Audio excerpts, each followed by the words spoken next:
Hi, welcome to the show. We've been drinking MMA. We're breaking down the this is a pay-per-view card here. Yeah, 292, 293. UFC 293 Adesanya Strickland main card, and this is the first fight, which is Tyson Pedro versus Anton Turkalj. And this is light heavyweight. And my pick is going to be Tyson Pedro. For me, I think he's got the striking, and Turkalj is a little bit more of a grappler, a little touch of the grappling more so. If I were to pick anybody, it'd be Anton because he has pressure. But I'm not gonna put any money on it. But if I were to put money on something, it would be inside the distance on this one. I think Tyson Pedro is a counter striker with feet work that knows how to throw. Yeah. But this Anton guy throws with attention and he doesn't mind getting punched. Let's just say it like that. And he's just always with the pressure. So I think somebody's gonna get knocked out in this. Yeah. So I feel like Turkalj kind of he does put that pressure. And he has some weird strikes, the spinning stuff. He's like Bruce Leroy. Yeah. You know what I mean? Spinning back fists, spinning elbows. Relatively creative in there, and but usually when he starts doing that, it means he's losing the fight. Yeah, so. I think one of his things he likes to do is try and get the body lock on you and drag you down to the grappling, and really drag you down and just make it like a dirty fight. And Pedro, it looks like from some of the highlights, you can see like Pedro likes to keep that distance, and he's got flicks the jab out there pretty well, and can kick and punch with power and good speed and confidence. So I'm just thinking, Pedro with the striking is going to, I think, it's going to be tough to keep the distance, though, against a guy who just keeps charging at you. Yeah, and this is light heavyweight. Coming forward. This is light heavyweight. 205, one punch, Yeah. So it's going to be an interesting fight. It's a 50-50 fight. I think Turkalj is slightly favored, but it's basically 50-50. Yeah. So, I saw Turkalj's last fight also versus, we actually saw that fight. We were doing a podcast on that Petrovich? Yeah, Vitor Petrino. Petrino, and one of the scorecards was Petrino beat Turkalj 30-26. Yeah, that was a dismantling. It was a dismantling, but to be fair, Petrino looked like I think he was on the Ultimate, the either Contender Series or Ultimate Fighter, and he looked great there. And he's just looking like a guy who's like a good prospect, so it's just on the unfortunate. come up. Yeah, it's tough when you go fight a guy like dominant and who has got power, and he did good against the grappling and was able to get up off the ground pretty well against Turkalj. And look at the last two fights, and Anton has fought. Yeah. Jolton Almeida. Yeah, it's not fair. Yeah, and then Petrino. Yeah, he literally two just amazing contenders right there. Yeah, I mean, he was literally undefeated before those two losses in the UFC, and he even had a win over some guy named Asacio dos Santos. That was his Contender Series fight. And then you have Pedro. Pedro has been in the UFC for a while, dude. Yeah. Since 2016. Look at that. He actually submitted Khalil Roundtree, who we got a lot of respect for. He KO'd Paul Craig. We got respect for him. Lost to Ilir Latifi, but that was when Latifi was pretty doing decent in the maybe top 15 at that point. Submitted a guy named Safarov. Submitted by St. Preux, and St. Preux is no joke. St. Preux, yeah. Right? KO'd by and at that time, it was before the pandemic, too. So pre-pandemic, St. Preux was really, really good. Yeah, Paul Craig is a guy who's like top 15. Khalil Roundtree, almost top 10. Yeah. I mean, I'm not saying that he KO'd Craig, but he's a grappler. But Roundtree, he submitted him. So the point is that a guy who looks dominant fighter, he can do good against them, and he's proven it. It just seems like a guy who is pretty experienced in the UFC for the last 7 years, and he's doing pretty well and getting better with the striking. And then you got him against the guy who is just coming into the UFC from about a year and a half ago. So I just feel like the experienced striker versus the guy who's coming in with creativity, experience from versus pressure, youth versus, and pressure. 100%. Yeah, it's going to be an interesting fight because Turkalj comes to fight and comes to really put pressure anyways, and makes it so that it'll be tougher for Pedro to just try and get away and strike. So it'll be interesting to see if Turkalj can take him down. We'll see. My pick is inside distance, and Rowe You're going anyone by inside the distance. Yeah, it's going to end early. I don't really have a winner because the more you talk about Tyson, the more I'm like, maybe I should pick him. Yeah. But like, I just like Anton's pressure, and I don't know if that's gonna be a detriment to him or it's gonna be good for him. So right. So I'm gonna inside distance. Right. Yeah, I just like Pedro's experience. He's beaten some really, really, pretty relatively top guys, people who are now in the top 10, top 12. In the past, obviously it was, but still, he's got wins over them. Only lost to top tier guys more so, who are in the top 15 and stuff, or people who used to be former champions like Shogun. Other than that, he's doing pretty good overall, and the striking looks good. Looks like it should be. I feel like Tyson Pedro is going to be able to find that distance early. Not early. It'll probably take a round to get used to Turkalj's pressure. But after about the second round, it might be interesting also for also a live bet because it might be the first round might be a little bit messy. Tyson gasses out sometimes. So. Yeah. Okay. So I don't know, but like I always anytime you have a guy who pressures a ton and likes to go for takedowns, I like to kind of sometimes see the part of the first round and just see. Is Pedro not handling the pressure of Turkalj well? Is Turkalj just getting him against the cage a lot? Is this going to be closer to a 50-50 fight? Because if it's going to be a 50-50 fight where Turkalj drags him down and then Pedro gets up after a minute and then they go back, fight a little bit, and then grapple again from Turkalj, and you go at the end, it's like, oh, it might be a closer fight. It's one of those fights that could be a closer fight, just messy on the scorecards. But UFC judges, in my opinion, go for the damage instead of the takedowns. They'll go for the damage, that's true. Whoever does more damage in the fight wins the fight usually. Sure. I don't know, unless it's like 6, 7, 8 takedowns or something like that. But like if it's like Tyson Pedro lands like 20 strikes and then he gets taken down, then who knows who wins that fight? Yeah. But I mean, Turkalj being a grappler, gonna be tough to submit a guy like that. And the only people that have really beaten Turkalj are Petrino and Almeida, who are top tier. Type prospect. Almeida's a prospect. So my point is that you're not gonna submit Turkalj, knock him out. Petrino would have knocked him out, right? If he was gonna get knocked out, he would have been knocked out by Petrino. Petrino's got more power than Tyson Pedro. So in my opinion, it's maybe Tyson Pedro by decision if it's a good value, if it's like plus 300, just get really great value on it, and then maybe do a live bet after maybe the first round on Pedro or whoever you think is going to win. But I got Pedro is my overall pick. I might put a small bet just on Pedro outright too. But Pedro straight up, and then my pick is inside distance. Cool. Thanks for listening, guys. Thanks. Like, subscribe, comment.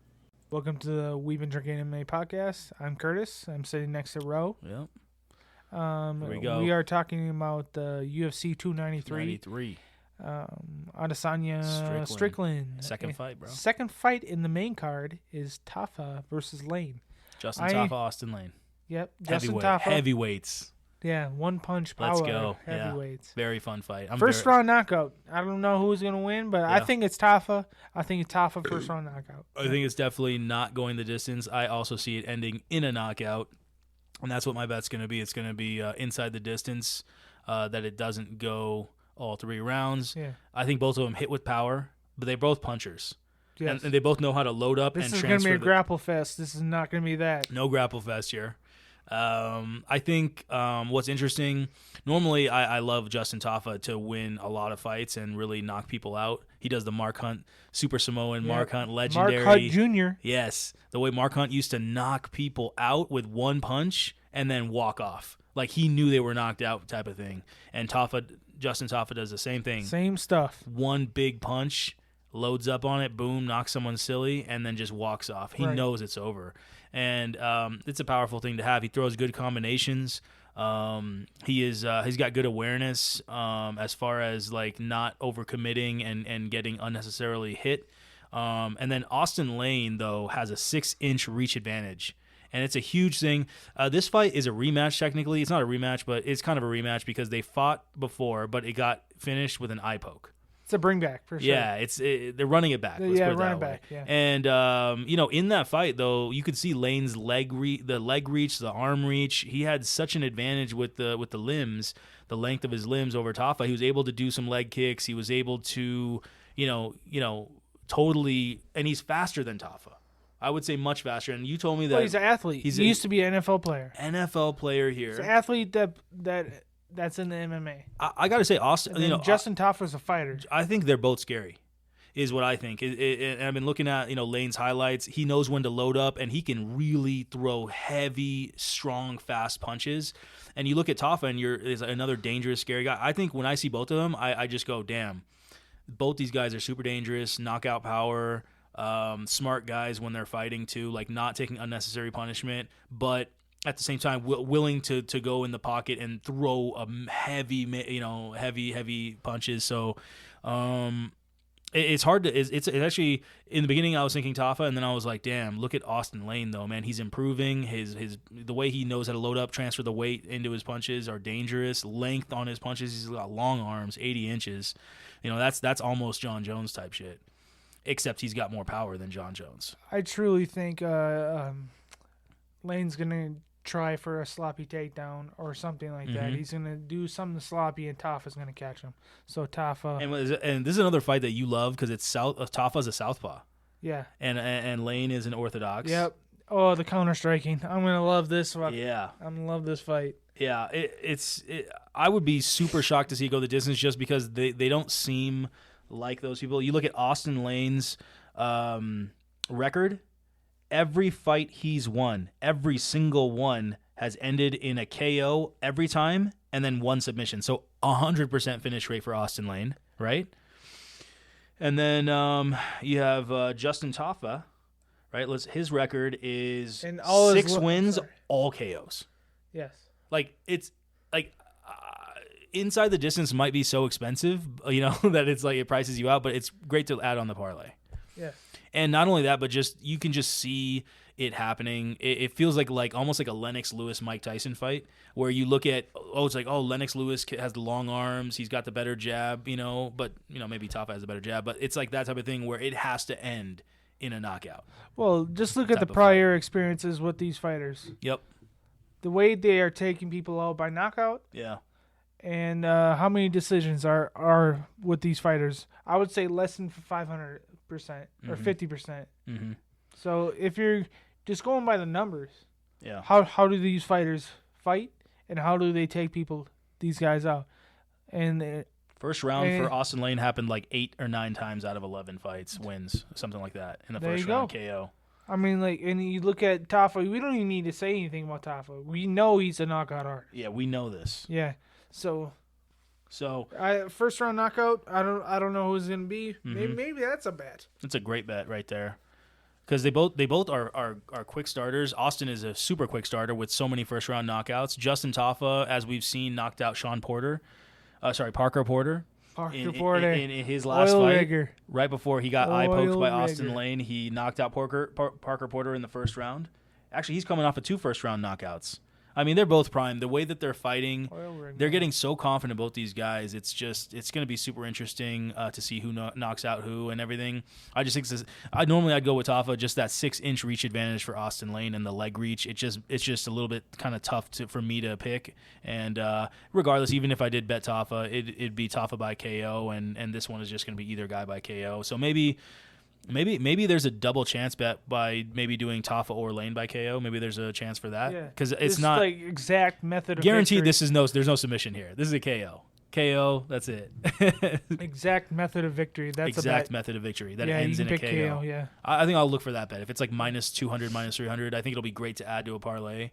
And that way you're not committed to one fighter, because Austin Lane could technically with a 6-inch reach advantage. You don't know how it might play out. And yeah, it's just going to be fun. So thanks for listening, guys. Like, subscribe, comment. We want to know how we're doing, so please do that. Thanks. Welcome to We've Been Drinking MMA podcast. We are talking about the UFC 293 Adesanya Strickland. And we are on the 3rd fight, I believe, and it's between Kape and Felipe Dos Santos. They call him Lipe Detona is his nickname. But Felipe Dos Santos, he's undefeated, 7-0. But this is flyweight. 22 years old. 22 years old. We got the highlights going with him. He's a decent fighter. I just think that his defense is pretty good. Everything is pretty good. I think he's getting better from fight to fight. Hands are up. He keeps moving forward. Yeah, I think he's not fast enough for Manel Kape. I think he loads up a little bit on his punches. He's not bad. He's not bad. Against Starboy, it's a different competition level. Exactly. And, it's like he's maybe, he's pretty good in the first round like a lot of fighters, but second, third round, you'll start seeing Felipe Dos Santos start slowing down. Defense starts not – you're seeing lazy punch. You see that? Yeah. So, we got the highlights going while we're talking about it. So, anyways, Manel Kape is a minus 370 favorite, but Manel Kape is a guy who's top 5 in the weight class of flyweight, right? 125 He's a dangerous fighter. Pounds. Dangerous fighter, phenomenal talent. We're talking about head movement. We're talking about in and out, super fast movement, very slick with his footwork, and just different angle striking. We're talking a guy who could potentially fight for the belt with like 1 or 2 more fights type of fighter caliber.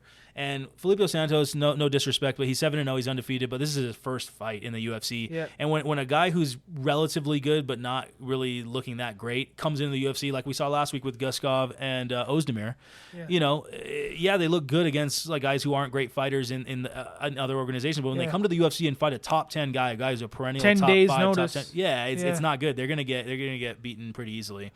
I think this is the same way going to be. So that's why, for me, it's Manel Kape is the pick, and I want to put him on the parlay. He's minus 370, $370 to make 100.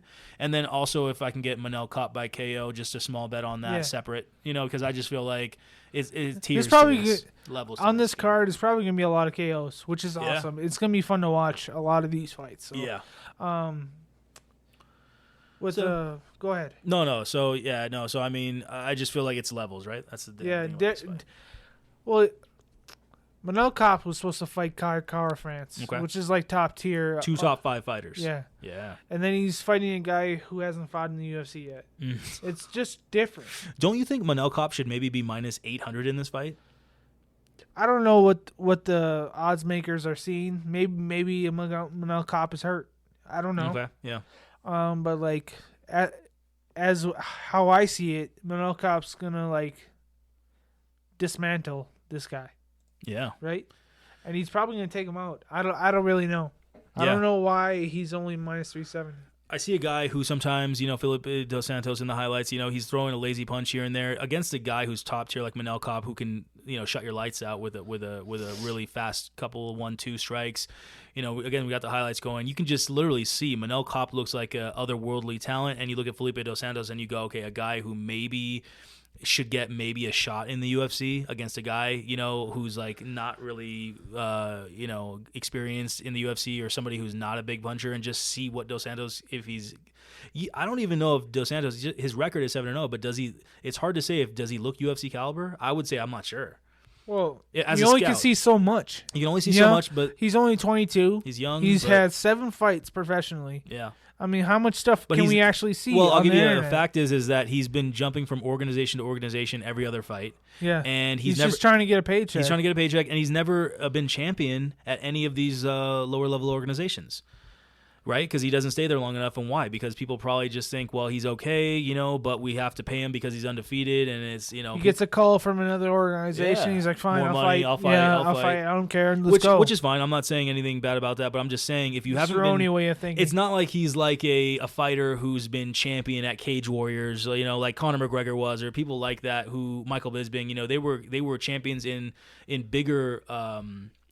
organizations outside the UFC, and they became champion there, and then they came over, and that's why they had a pedigree. This guy looks like he's got to work on his fundamentals as far as not throwing these lazy punches, getting the defense better, looking for better opportunities to strike, not just throwing spinning elbows, and just being creative in there and being a little bit more technical. Because against like Kape, you try and do some creative stuff, and he can get out of the way with his head and then just come back with a 1-2 and knock you out. So I think this is going to be an easy win. This is my lock of the night, is Manel Kape to win against Felipe Dos Santos. So that's my pick, Manel Kape. Manel Kape for the win. Lock it up. Lock it up. I think great price. I really believe that Kape should be minimum minus 600 in this fight. That's my opinion. Yeah, you're getting good money at minus 370. It's great money, and you're gonna put 370 down. This is one of those things where I'm just like, I don't believe in borrowing on margin, but like this would be a fight for me. I'm just like, I'm considering like, hey, can I get a $20,000 loan? They're like, what are you trying to start a business? I'm like, I'm trying to bet on Manel Kape to destroy Felipe Dos Santos. They're like, what the hell are you talking about? By the way, yes. I'm excited to see. Honestly, this is the one time I'm really more excited to just see the prediction come true and Kape just wipe the floor with this kid. Yeah. But no disrespect, I just think that's what's fun about having this. Like, these are our bets. You can actually see him in the future. To be fair, like Lousy said, like Dos Santos is filling in on short notice, and because of that, maybe that's why the odds makers are thinking, oh, Kape fresh legs. Yeah, Kape goes like, well, Kape hasn't been training. Kape's been training for Kai Kara-France, who's a completely different fighter, wrestler. He's like a great right hand punch with Kai Kara-France, a guy who is experienced, has the good footwork.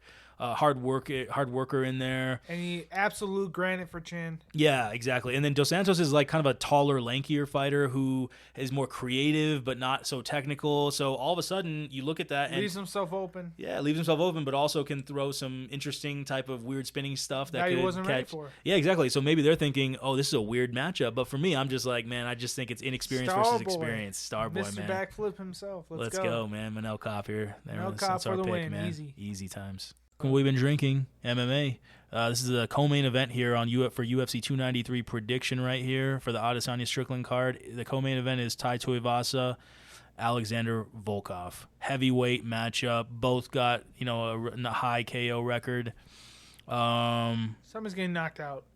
Yeah, I mean, Tai Tuivasa literally has a 100% finish rate. Never been. Only one decision he's won. Every other win he's had is by KO and win or loss by KO. Yeah, not one submission. All KOs. Call him Bam Bam for a reason. Bam Bam.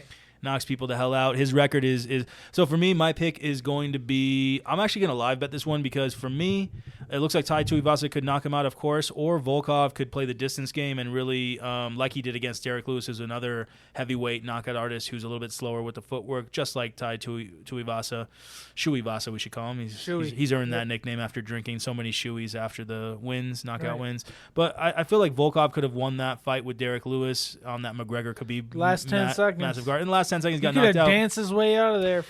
I feel like when you go through a devastating loss like that, where you were winning the whole fight easily and then you get knocked out in the last, it makes me. That'd be forever known as my balls is hot. Yeah, and then Derek Lewis got to go on the promo and really announce to the world that his balls were hot. Yeah, why are your pants off, Derek? Why'd you take your shorts off?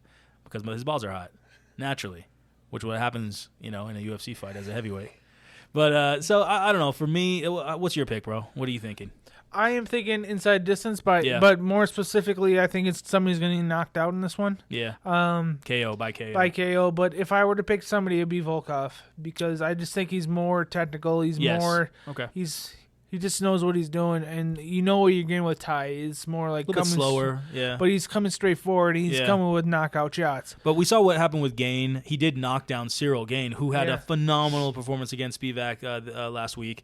Knocked out Spivak and knocks out basically everybody. Yes. It makes John Jones look great because Cyril. Now everyone goes, damn! Look what John Jones did to Cyril, and Cyril is still knocking people out in the top five.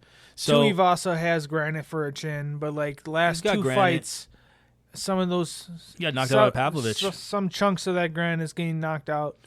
Gane versus Pavlovich is the fight I think to make now. Let's do it, guys. I just can't wait for that fight. Or Jones versus Pavlovich. Yeah, that's fine. Do that. I don't really want to see it. But the problem is that Jones. Do you want to see a Gane Jones fight rematch? Hell no. I don't want to see another rematch. And I don't really want to see Pavlovich either, to be honest, because Pavlovich is great, but just the wrestling element, John Jones' quickness, John Jones' IQ. It's like what I want to see is, because John Jones is fighting Stipe Miocic at UFC 295, right? I think it's gonna be in New York or something. He's gonna lay down his gloves after that. I think so. If he wins that fight. Yeah, I think it's hard for him to keep eating this much to be, and it's not fun. He even said, they're like, do you like being this big? Do you like eating that much? And John Jones is like, no, I don't feel that great. I'm just eating this so I can be bulky, so I can take a punch, so I can give up, good strong punches to the heavyweights. Kind of like George St. Pierre. After he moved up, he kind of just retired. When you move up like that and you're eating that much food, you have to force yourself to eat. And you have to lift all the time. And, it's a tough, different lifestyle. I don't think it's fun. They do it for legacy. Yeah. So I think he's going to go and beat the greatest UFC heavyweight champion ever, Stipe Miocic. That's what his goal is, and he's going to retire. And then maybe Pavlovich Gane for the vacant belt, if that happens. Maybe that's what they're planning, But regardless, that's going to be a fun fight. But regardless, that's going to be a fun fight. Yeah, Tuivasa did knock down Cyril Gane, but overall in the fight, he never had a chance. Other than that one knockdown, that flash knockdown, and then Gane got back up and couldn't really, no follow-up punches really to really do anything else. Other than that 5 to 7 second sequence, Gane won like every other part of the fight. Every second of the fight, Gane won except for those 5 seconds. Not get it twisted. Gane's a totally different fighter from Volkov. He is much faster, more powerful footwork, in strikes. It's angles much better. It's like his feints. Like everything works for Gane when it's just a striking match. I just think Volkov has been through this fight before, so he's not going to. You know what he's going to do? Try and win. It could be by decision. He's got let's see. He's got a reach advantage of 5 inches. Huge in this fight. Southpaw versus Orthodox. Tuivasa is Southpaw. Volkov is an Orthodox, which 5 you inches love. taller. You know, the work rate is 4 significant strikes landed per minute for Tuivasa. Southpaw versus Orthodox. It's about I'm telling you, 4.9 or almost 5 significant strikes landed per minute for Volkov. 6'7" versus 6'2". Volkov is 5 inches taller. His legs are way longer. You know, Tuivasa is 30 years old. Volkov's 34 years old. You know. Just things to think about, but Volkov's more technical. Shui's more one-punch power. Let's be honest, though. Tuivasa's slow. Tuivasa loads up. Volkov has the kicks, got the arm reach. If Shui just lands one. Yeah, lands one. You know what but I mean? If you look at the people he's knocked out in the UFC, right? We're looking the same type of fighters. Stefan Struve does have long arms, but he's very slow. Volkov's much faster than that. Sakai is slow. Derek Lewis, very slow. So what I'm saying is that it's hard to just say necessarily that, you know, that it's going to be by KO, because it could be by KO, but I think Volkov is going to feel like he could KO him, or Volkov could just play the distance game and just kick, punch, move, you know, that type of stuff. So what I like to do here is I want to go for a live bet. I'm thinking Volkov does probably win, but Ty has that one-punch knockout power, and it's dangerous. So what I like to do right here is let's see if Tuivasa is in shape to kind of go all 3 rounds hard. If he's not, I think I'd just put a live bet on Volkov after, like, if he looks sloppy on the weigh-ins. Yeah, exactly. Things like that. I just think it's one of those fights where it's like, man, you know, Volkov has been knocked out before by a fighter like Tuivasa. Tuivasa knocked down Cyril Gane, so Tuivasa deserves credit where credit's due. And I just think that live bet is very, very it's just smart for me to just wait it out a little bit and just see how the first round goes. I don't disagree with that, but like I think somebody's getting knocked out. Yeah. Like I don't know, but if you are putting like a hypothetical gun to my head, pick a fighter. I'm gonna pick Volkov. It feels right. The distance control, the leg reach, the arm reach, the quick, a little bit faster. He has some power. Yeah, he's got some KOs. He KO'd his last opponent, Romanov. You know, he KO'd actually Rosenstrike. Rosenstrike's good. You know, so yeah, you know, he's got the KO power. I think Volkov is kind of the pick, but I just feel like I want to give credit to Shui because Shui's the same type-ish fighter as Shui a little bit. Yeah, the one-punch power type thing, but like. I think Volkov's going to win, and I think by knockout. So. Yeah, there we go. Kind of Volkov, but I just want to live bet him type of thing and just make sure Shui doesn't get too close and too often, you know, type shit. Yeah, so. But, like, as a fan favorite, you're kind of rooting for Shui because he's just a fun fighter to watch. Yeah. Especially when he wins. It's like, wow. I love to watch him fight. It's fun he's never in a boring fight, ever. And it's fun to watch him. But, you know, Volkov, I think he needs to use the kicks.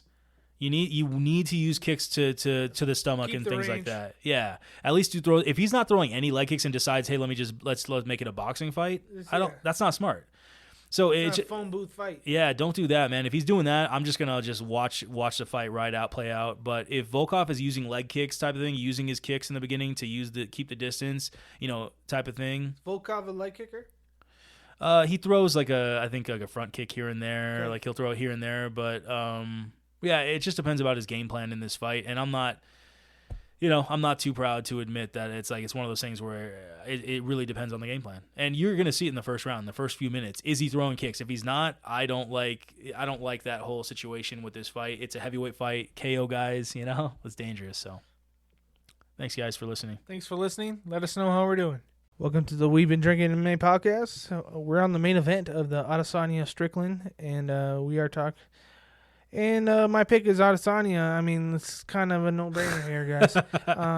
Sean Strickland, these press conferences are going to be game changers. Pretty legendary. But I don't think like the fight itself is going to be game changing at all. But like, No. It really does feel kind of like I'm going with Adesanya too. He's minus $650 to make 100, and for good reason.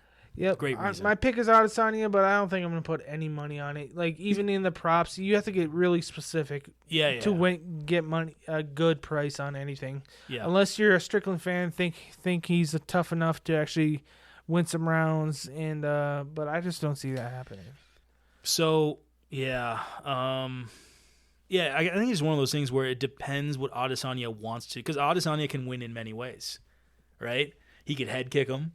He could throw some elbows in the clinch, and when they're closer a little bit against the cage, he could throw an elbow. He could throw a counterpunch like he did to Pereira. He could wait for Strickland to come in and just wait to counter in the open space. Sean Strickland is a tough guy. He's tough.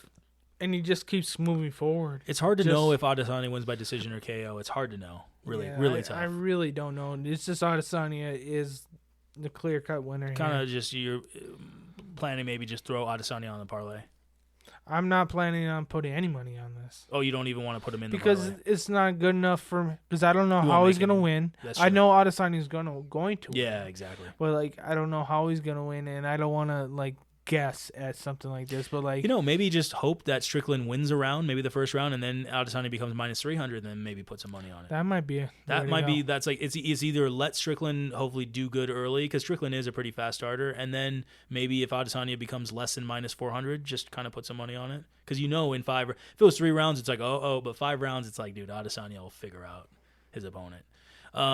I feel like, what do you call it? In this fight, we have 4-inch reach advantage for Adesanya. We have, he is 6'4", so he's got a 3-inch height advantage over Strickland. Strickland is 6'1". Strickland's work rate is nice, almost 6 significant strikes landed per minute, and Adesanya is about 4 significant strikes landed per minute. But ultimately, I look at this fight, and I look at Strickland, and I go, he's a combination puncher that goes forward.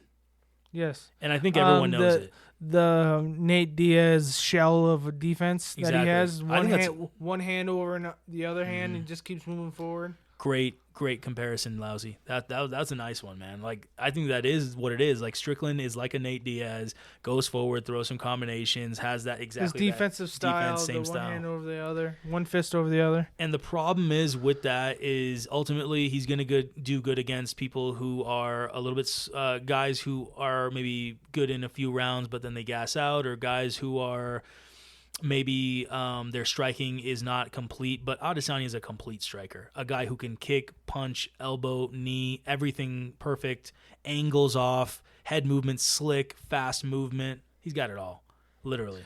Yep, he's literally got it all. He's one of the faces of the UFC right now, is Adesanya, and I don't think Sean Strickland's gonna knock him off off the face. Because I don't know what I'm trying to say. I think. You have to have some type of attribute that can expose Adesanya. For Pereira, that he beat Adesanya. He has pressure. Yeah, he has pressure. That is an attribute that can. But the problem is with pressure, you need to have speed with the pressure. He doesn't have. Strickland, to be honest, is not the fastest guy. Yeah, he's slow. I'll say he's slow.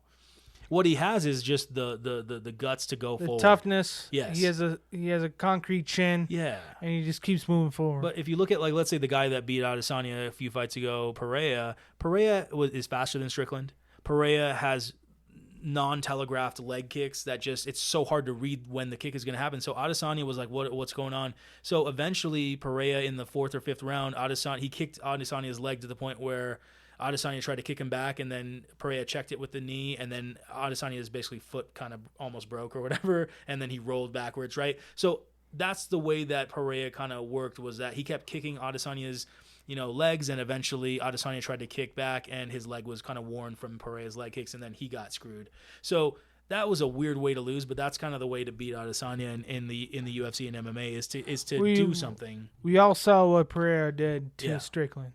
Yeah, and we saw what Pereira did to Strickland, so we're talking about levels to this, right? Yeah. Levels. Well, we also saw what Izzy did in the second fight against Pereira. Exactly. Figured him out, realized that, hey, I'm going to have to go forward a little bit and not just back up the whole time. Pressure versus pressure? A little bit of pressure. So KO is possible. Yeah, and what I like about... You think KO is realistic? Listen, Adesanya in his last fight versus Pereira literally said about 2 weeks before the fight that he felt like he could pull out because his legs were I think his ankle or something was injured. He decided to take the fight, and look what he did. He played possum and counterpunch, knocked out Pereira, which is Pereira's amazing striker. Look what Pereira did at 205 as he moved up. He beat Blachowicz, who's a former champion a month ago. So look what Adesanya can do when he's injured. God damn. So we're talking about a guy where exact method of victory. Yeah, KO. Man, exactly. Like he is that the bet? Adesanya has gotten better. I think KO makes a lot of sense, and I think if it's a decent price, both pressuring each other. If Adesanya, if it's like minus 150 for KO, I will take that. Why? Because I believe Strickland is slow. Okay, if you're slow, if you're relatively fast. Right? Like, Cannonier is faster than Strickland, and Cannonier is not even fast. That was a hell of a fight. It was a hell of a fight. But look at Costa. Costa's not fast. And he got KO'd.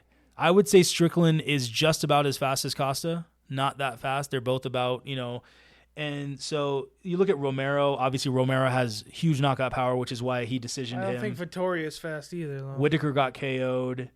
Yeah, Vittori's a wrestler. Vittori's more of a wrestler, kind of a grappler type stuff going on. And, I'm not saying that Strickland definitely gets knocked out, but what I'm saying, though, is that if Strickland decides to pressure, which is highly likely, right? Adesanya is the best. Is he the best counterpuncher in history? It's Anderson Silva or him at this point. What he did. It's not far off, bro. It's either him or Anderson, right? Well, it's Izzy fought Anderson as he was a little bit older, but yeah. So you have to say it's Izzy or Adesanya who are the best counterpunchers in the UFC in the history. Yeah, I have to say. Look what they've done, and so what he did in his last knockout with Pereira was amazing. Strickland is slow. He's going to come in with a combination of punches. Adesanya is great at reading punches. The one weakness Adesanya had was reading the leg kicks. And Strickland doesn't throw leg kicks, man, that much. Strickland doesn't throw leg kicks that much. So if he's not throwing enough leg kicks, Adesanya is a goddamn, he's going to time you on the punches. It's only a matter of time before he lands something clean, in my opinion, with his slick head movement and then comes back with a counter. I think Adesanya by KO, if it's about minus 150 or if you're getting plus money. If it's anything over. Small bet on it. If it's over minus 200, I'm not touching it. No, I don't want it. Yeah, at that point, I'm just like, it's close, so. I'll get some decent money on that. If it's a good price, then maybe that. Other than that, I don't know. I'll throw Adesanya on the parlay just to add to it. For the win, though. I mean, I don't think there's any doubt. I mean, the puncher's always got a chance because UFC, you never know what these things. Yeah. And underdog might come through. Yeah. You never know how hard this guy's training. You never know a mindset of people. Mm-hmm. Izzy might actually look past Strickland as this guy is a nobody. Mm-hmm. He's not going to do anything to me. You never know what people are thinking. Yeah. If we're just going off of numbers and brass tacks here, I think Izzy steamrolls Sean Strickland. I know Pereira landed a lot of leg kicks on Strickland. Yeah. And Izzy will land a lot of leg kicks, on Strickland. So it's going to be, it's either Adesanya by decision or KO, obviously. No submission here, but I'm just thinking that, Strickland does take chances. Strickland does come forward, and Strickland... pressure. Yeah. In your face. Strickland... He's gotten better, too, though, since the Pereira fight, definitely. It is. You're right. It's hard to say. I think I'm just going to put Adesanya on the parlay. Okay. Just put him on there, because he's I can't see how he loses. He's too quick, too smart, head movement, counterpunching. It's too good. Leg kicks. So, going with Adesanya, guys. Appreciate listening. Thanks for listening. Like, subscribe, comment. Thank you.